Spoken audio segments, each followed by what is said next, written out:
บางสูงเป็นน้องใต้แผ่นดินเดียวค่ะมาพบงานกันแทงวันหนึ่งเมื่อในวันที่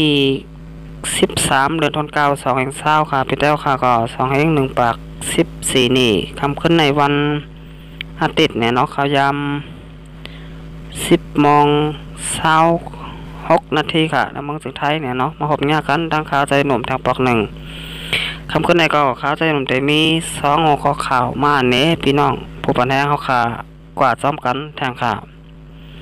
หัวข้อข่าวที่ซึกมารได้ซึกขัง KIA ได้เปลี่ยนปางตึกกันห้าวแหงในจีเวงหมู่เจว่าไหนหัวข้อข่าวที่จอมซึกมารมินอ่องแหลงเนาะลาดว่าซึกไต2จุ้มเดไล่ออกต้งหนึ่งนอกปื้นตีว่าไหนออกค่ะก็ดังสดเนี่ยเนาะสวัสดีพี่น้องแต้วค่ะเข้ามาด้วยเนี่ยเนาะช่อง YouTube ค่ะจะหนุ่มสวัสดิ์ถูกใจเนี่ยก็กดติดตามใบปันค่ะแล้วก็กดปันที่หิ่งทางกำหนึ่งเดี๋ยวนาปันแห้งช่อง YouTube ค่ะจะหนุ่มยอดโตลิงามเนี่ยเนาะพี่น้องแต้วค่ะเดี๋ยวไรหันข่าวอ่อนตั้งเปิ้นยาวก็อ่อนตั้งสุดค่ะเอาค่ะก็ยินจงกับจะถึงเนี่ยพี่น้องแต้วค่ะเดินเข้ามากดไลค์กดแชร์ยาวก็กดติดตามปันช่อง YouTube ค่ะจะหนุ่มกูก้นค่ะเอาค่ะมาด้วยหัวข้อข่าวที่อ่อนตั้งสุดค่ะซึกมารและซึกขัง KIA และเป็นปากตึกกันในเสเวงหมู่เจห้าวแห้ง2วันทับกันบ้านไหน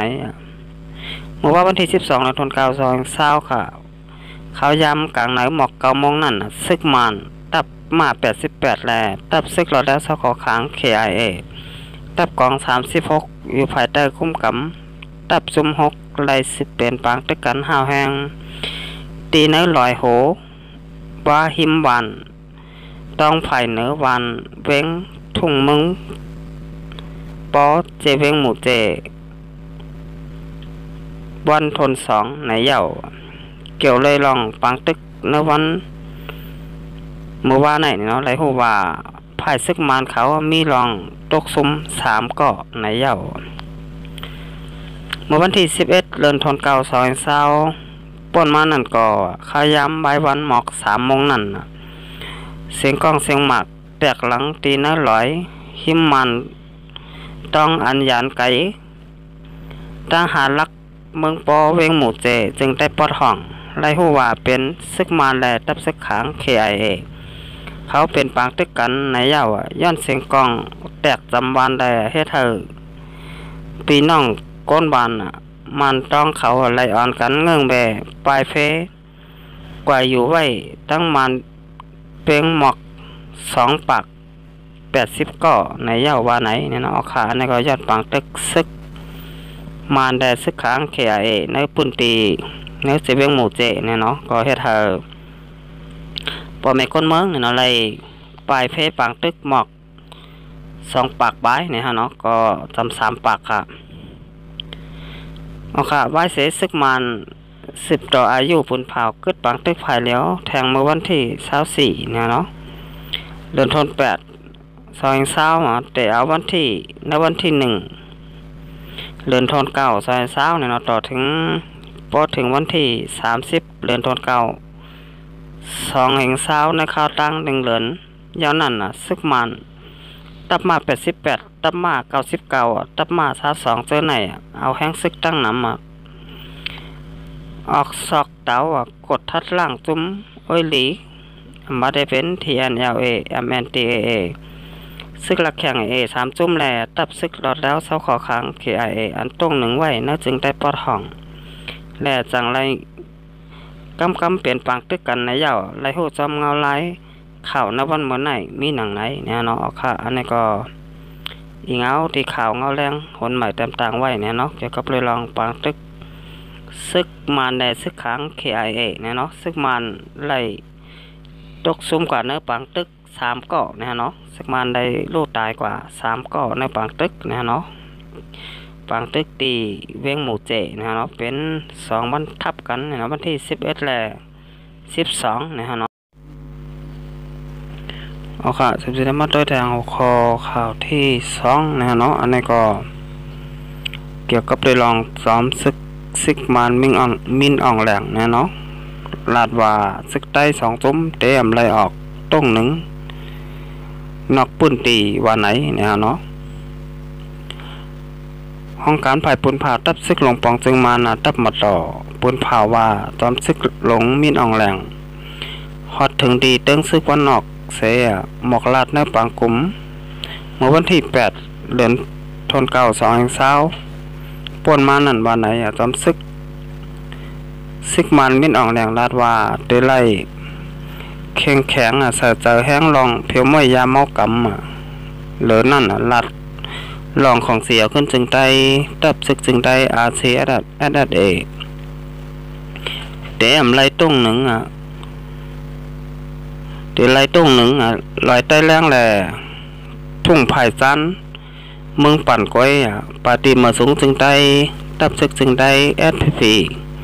ซ้ำเตะไล่ต้งหนึ่งปอตอนตีอยู่เสาต้งหนึ่งเนื้อวานให้แหล่นอกเหลือพื้นตีเจอนั่นเตะไล่กว่าต้งหนึ่งอยู่เสาการปืนผ่ายตับซึกหลงปองจึงมาปืนเผามาจากไหนเนี่ยเนาะออกขาอันนี้ก็จอมซึกมันมีหนองแหลงเนี่ยเนาะออกคอปืนเผาอัมปันซึกได้ขาต้งหนึ่งนอกปืนตีเนี่ยเนาะมันนั่งตับซึกของเสียวขึ้นถึงใต้อาเซียแรดเนี่ยเนาะก็ได้ต้งหนึ่งลอยใต้แรงแหล่พอตอนมึงปั่นก้อยเนี่ยเนาะอันนี้ก็แล้วก็ตับซึกปฏิมาซึ่งใต้เนี่ยSPPวันให้เนี่ยก็เตะไล่ต้งหนึ่งพอตอนวันให้ก้อยเนี่ยเนาะอันนี้ก็หลักลายไว้แต่ข้อปุ่นเผาของจอมซึกมันมินอ่องแหลงเนี่ยเนาะมึงใต้เอาขาเนี่ยเนาะเตะกว่าเลยมาเลยเนี่ยก็เตะไล่ย้อนขว้างซึกมันอยู่เนี่ยเนาะอันนี้ก็ใครย้อนถามต้อยเนี่ยเนาะก้อยกาตับซึกซึ่งได้ทั้งสองตับแต่ลาดว่าพ้องลงลายมือคึดตึกจันจึงเมืองนั่นอัมป้าลองตำบางตีอยู่นาตีต้งหนึ่งว่าไหนเจ้าซึกด้านออกผู้ขานปากSPPลาดว่ามันลืมเย่าขายโยว่าเฮาขาลงลายมือคึดตึกจันจึงเมืองว่ายาวนั่นเนื้อลิกกินแก่นนั่นเฮา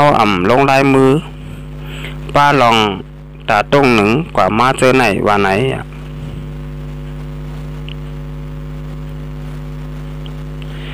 เนื้อลิกกินแก่นกันนั่นก้อยป้าไว้ว่าSPP SSA อันลูกเงาเงินบานไฮเสียกว่าต้งหนึ่งไว้ต่างตีนั่นให้ขึ้นไว้ตีอันฮอดถึงไว้นั่นโจเขาไหนก้อยกาอันว่าเลเสวานไฮเตรียมได้กว่าต้งหนึ่งตีละอันว่านั่นแต่อัมป้าว่าไหนจะหอนตาหนองอันนี้ก็รัดในเจ้าไหนเนี่ยเนาะเตียนลงลายมือขึ้นตึกปัดปืนจึงมือNCAนั่นไรป้าตีว่าทับซึกปฏิมาสงซึ่งใต้เนาะSPPวันให้เตไรออกกระต้งหนึ่งนอกวันให้เนี่ยในป้าเนี่ยเนาะออกครับเหมือนนั้นหนังเก่าเนี่ยเนาะเจ้าฮานคำจำผู้คานปากเสียดัดอันลงลายมือคือตึกไว้ตัวมึงนั่นลาดว่าเมื่อเข้าคาลงลายมือคือตึกNCA นั่นอัมป้าลองตำบางไว้ตีอยู่ค่าตาได้อุบการแทงไหนก้อยว่าไหนกับไหนแหละเจมมือไปไล่ลงลายมือNCA นั่นนาลินอันตีอันเขาขายามต้งหนึ่งถึงมาเฮ็ดลองเพียวมวยยามมอกำมาเจนนั่นยามเดียวก็เตะ10ต้งหนึ่งเฮ็ดสร้างกว่าแทงอยู่ว่าไหนเจ้าหันตาหนองก็ลาดว่าย่ำเดียวยามมอกกำไหนเป็นเข็นลงตาเจอจัดแลเตไรเพียวม่วยกว่าอันซึกมันบ่าซึกเจ้าคือเตไรกว่าต้งหนึ่งตีนันตีในหามต้งหนึ่งเจอไหนเป็นอันหามกันแต่เตหามไรนะฮะเนาะพอถึงดีตั้งซึกยาพะขาต้นตีนั่นมันใจยังหลัด ตึกโซนก้นซึกว่าเพื่อการซึกแน่นหนาเป็นก็ใจเนี่ยเนาะให้ทหารหับการซึกเคยแหละวานเมืองเนี่ยเนาะออกคาในก็เกี่ยวได้ลองซึกมันเนี่ยเนาะให้ห้ามตับซึกซึ่งแต้วค่ะตั้ง2 หมู่ 2 จุ้มเนี่ยบ่ได้เป็นตับซึกของเสียวขึ้นจึงได้เสียแดดเนี่ยเนาะโคลายเตียนเงาจึงปักไว้อยู่ตีหลายได้แรงเนี่ยเนาะยอก็ตับซึกปาตีมาสูงซึ่งแต้วค่ะ SPP วานไห้เนี่ยเนาะนี่ก็ซึกมันจอมซึกมันมินอ่องแหลงเนาะก็เลยออกมาลาตีเก้งตุงเนี่ยเนาะว่าตับซึกจึงแต้วค่ะตั้ง2 จุ้มเนี่ยเนาะเตรียมไรออกต้องนึงนอกปุ้นตีเนี่ยเนาะออกค่ะอันนี้ก็ตีไรหันว่าซึกมันเขาป้นแป้นเนี่ยเนาะส่วนใดส่วนเป็นพี่น้องจากเครื่องมือสนายจึงแต้วค่ะเสียมก้าเนี่ยเนาะป้นแป้นว่าตับซึกจึงแต้วค่ะตั้ง2 จุ้มยาววันเมื่อไหร่เนี่ยเนาะแต่กว่าแล้วมาแล้วเนี่ยก็บ่นว่าเตมีลองยับพูดอยู่เหมือนกันฮะกับนั้นอย่าไปโก้ยาวก็อย่าไปถ่อมความซึกมันเนี่ยเนาะมึงสนายจึงแต้วค่ะเขาขาดแต่กว่าแล้วมาแล้วเนี่ยก็ดูไรกว่าไรกูตีค่ะมันหนังมานเขาบ้านเมืองเขาอะไรอยู่ในเมืองสนายจึงใต้เนี่ยเนาะเขายังมาถึงในเมืองสนายจึงแต้วค่ะอะไรพี่น้องกูเจ้าเคอเนี่ยเนาะกับนั้นซึกมันกว่าไรเขาขาก็กว่าไรเหมือนกันเนี่ยเนาะโลโก้ค่ะอันนี้เป็นแผ่นดินเฮาขาเป็นเจ้าของแผ่นดินบ้านเมืองเนี่ยเนาะเป็นเจ้าเคอบ้านเมืองเฮาขาเนี่ยเนาะเฮาขาแต่กว่าแล้วมาแล้วก็อย่าไปโกค่ะกว่ามาไรกุฏิเนี่ยเนาะกับนั้นสมว่าขาโกเนี่ยก็แต่กว่าแล้วมาแล้วได้เย้าเนี่ยเนาะเอาค่ะเดินตาบ้านมาไหนเนี่ยเนาะข้าใจหนุ่มแต่ย้อนกึดตือไว้ก่อนค่ะจองใครมาหอบมายากันแต่งวันนะค่ะเอาค่ะก็อย่าไปลืมเนี่ยนะสำหรับพี่น้องท่าค่ะถูกใจซ่องYouTubeข้าใจหนุ่มเนี่ยก็กดติดตามไปปันค่ะแล้วก็กดปันตีหิ่งแทงกำหนึ่งเนี่ยเนาะพี่น้องท่าค่ะเตเลยหันข่าวอ่อนตั้งเปิดเย้าก็อ่อนตั้งสุดข่าวที่ในซ่อง YouTube ข้าใจหยดหนุ่มมือข่าวพดลงในซ่อง YouTube เนี่ยเนาะเอาค่ะเราตะบันมันไหนก็ย้อนมาส่งข่าว